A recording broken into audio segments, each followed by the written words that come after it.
गांव का सबसे पुराना कुआं जिससे अक्सर लोग अपनी प्यास बुझाया करते थे, लेकिन आज उस कुएं के आसपास भी जाना पसंद नहीं करते हैं, क्योंकि उस कुएं के अंदर गिरकर एक लड़की की मौत हो जाती है।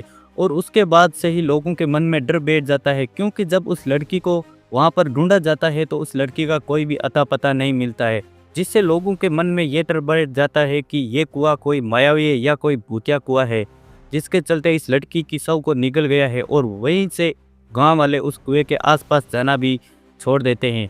लेकिन लड़की की मौत के 10 साल बाद कुआं एक दिन अचानक से बोल उठा, जैसे मानो वो कुछ कह रहा है, और उससे एक भयानक की आवाज़ आती है, जिससे सुनकर सभी लोगों या गांव वालों के मन में हड़कंप मच जाता है। तो आइए दोस्तों, जानते हैं कि आखिर उस कुएं के अंदर ऐसा क्या राज है।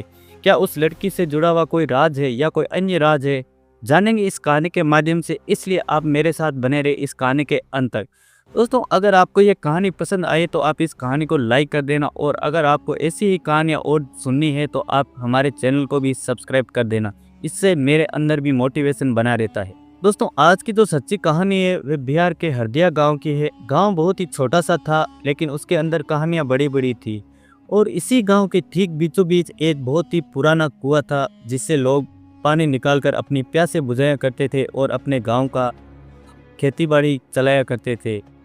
तो एक दिन सुबह सुबह का टाइम होता है और सुबह ही सभी लोग उस कुएं से पानी लेने के लिए जाते हैं। सभी लोग कुएं से पानी निकालकर वापस अपने अपने घर लौट जाते हैं। लेकिन इन्हीं के बीच में एक रिया नाम की लड़की भी उस कुएं से पानी लेने के लिए जाती है। वे पानी लेने के लिए तो जाती है, लेकिन वापस लौटकर अपने घर नहीं आती है। और गांव वालों को उसकी एक हल्की सी चीख सुनाई देती है। जब ये चीख पूरे गांव में सुनाई देती है तो सभी लोग एकत्रित होकर उस कुएं के पास में आते हैं। और वहाँ आते हैं तो उन्हें पता चलता है कि कोई कुएं के अंदर गिर गया है। और उसके बाद में सभी लोग वहाँ पर एकत्रित होते हैं तो पता चलता है कि सभी लोग मौजूद है, लेकिन रिया नाम की लड़की यहाँ पर मौजूद नहीं है। सभी को लगता है कि रिया इस कुएं के अंदर गिर गई है। फिर गांव वाले काफ़ी चर्चाएं करते हैं और पूरी घटना को पुलिस तक पहुंचाते हैं। तो वहां पर मौके पर पुलिस भी आती है और पुलिस उसके अंदर छानबीन करती है, उस कुएं के अंदर जाती है। और काफ़ी देर तक छानबीन करने के बाद भी पुलिस वालों को कुछ भी नहीं मिलता है, केवल एक कपड़ा और टूटी हुई चूड़ी मिलती है। पुलिस भी थक जाती है। तो गांव वालों के अंदर दिलों में डर बैठ जाता है कि आखिर ऐसा कैसे हो सकता है। यह कपड़ा और चूड़ी तो रिया की है, लेकिन उसकी शव क्यों नहीं मिली। आखिर ये कुआं उसकी शव को कहाँ लेकर चला गया, ये निकल गया या कुछ और हो गया। गांव वाले उस कुएं से डरने लग गए और उनके मन में काफ़ी तरह के सवाल उठने लग गए कि यह कुआं कोई भूतिया है या इसके अंदर कोई शक्ति है या कोई मायावी है जो उसकी शव को ही निकल गया, रिया को ही निकल गया। रिया का कुछ भी अता पता नहीं है। जब पुलिस भी पूरी तरीके से हार जाती है तो उसकी केस की फाइल को बंद कर दिया जाता है। और उसके बाद से ही वहाँ पर लोग जाने से डरने लग जाते हैं। उन सभी के मन में काफ़ी गहरा डर बैठ जाता है और धीरे धीरे करके वो कुआं पूरी तरीके से बंद हो जाता है। वहाँ पर उस कुएं से कोई भी पानी लेने के लिए नहीं जाते हैं। लेकिन रिया की मौत के 10 साल बाद उस गांव में कोई सड़क बननी थी और सड़क की तैयारी हो रही थी।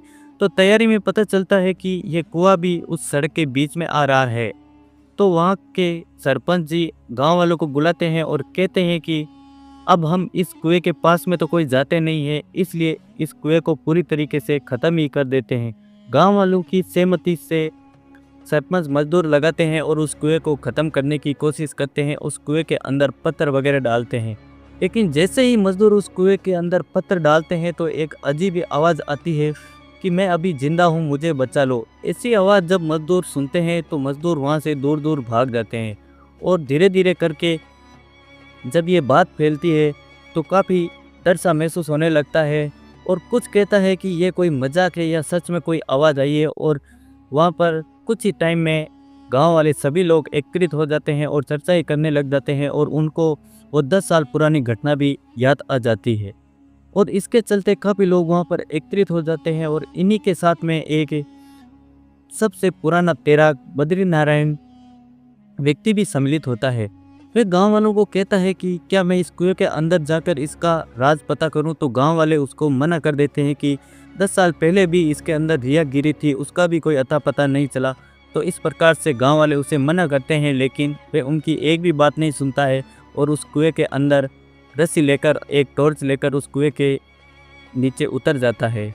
लगभग वे 24 मिनट के बाद बाहर निकलता है तो उसके हाथ में एक लकड़ी का बना बॉक्स होता है। उसे बाहर निकाला जाता है और उसे खोला जाता है। लेकिन उसको खोला जाता है तो बॉक्स में एक पुराना सा मोबाइल और एक बालों की चोटी मिलती है। मोबाइल पूरी तरीके से खराब हो चुका था, वो चलने की कगार पे नहीं था। तो एक गांव का नौजवान लड़का अर्जुन उस फ़ोन को ठीक करवा कर वापस लाता है तो उसमें पता चलता है कि उसमें एक रिकॉर्डिंग थी और उस रिकॉर्डिंग में कहा गया था कि मेरा कोई एक्सीडेंट नहीं हुआ है बल्कि मेरी हत्या की गई थी और ये हत्या मेरे ही मामा के लड़के ने की थी। मेरे मामा के लड़के ने मेरे साथ कुछ गलत करने के लिए कहा लेकिन मैंने उसको मना कर दिया तो उसने मुझे इस कुएं के अंदर धक्का दे दिया। तो सभी लोगों के मन में हड़कंप मच जाता है कि आखिर एक सबसे अच्छा और होनहार लड़का अपनी ही बहन के साथ में ऐसा कैसे कर सकता है। सभी के दिलों में उसके लिए नफरत बन जाती है कि आखिर हमने एक लड़के को अच्छा समझा और पाला, वही लड़का अपनी ही बहन का कातिल निकला और ये राज हमसे आज तक छुपा रहा।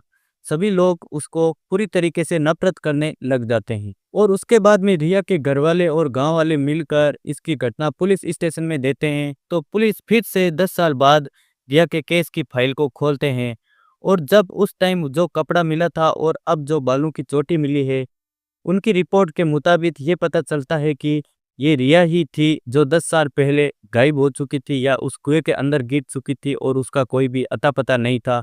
ये दरअसल रिया ही थी और सबूत के तौर पर केवल उसकी रिकॉर्डिंग थी। लेकिन कहानी यहीं तक खत्म नहीं होती है और उसके बाद में पुलिस उस लड़के की तलाश में जोर चलती है और काफ़ी तलाश करने के बाद में पुलिस को वो लड़का भी हाथ में आ जाता है और पुलिस वाले उस लड़के को गिरफ्तार कर लेते हैं। और उस टाइम वो लड़का किसी दूसरे शहर में रहकर कोई नौकरी कर रहा था। जब पुलिस ने उससे कड़ी पूछताछ की तो उसने अपना जुर्म कबूल लिया और इस प्रकार से रिया को इंसाफ मिल गया। जिस कुएं को लोगों ने पूरी तरीके से भुला दिया था वही कुआं 10 साल बाद अपने अंदर छुपे राज को बाहर निकाल देता है। रिया को भले ही देर से इंसाफ मिला लेकिन रिया के राज की बात आज भी उस कुएं के दीवारों के आसपास गूंज रही है।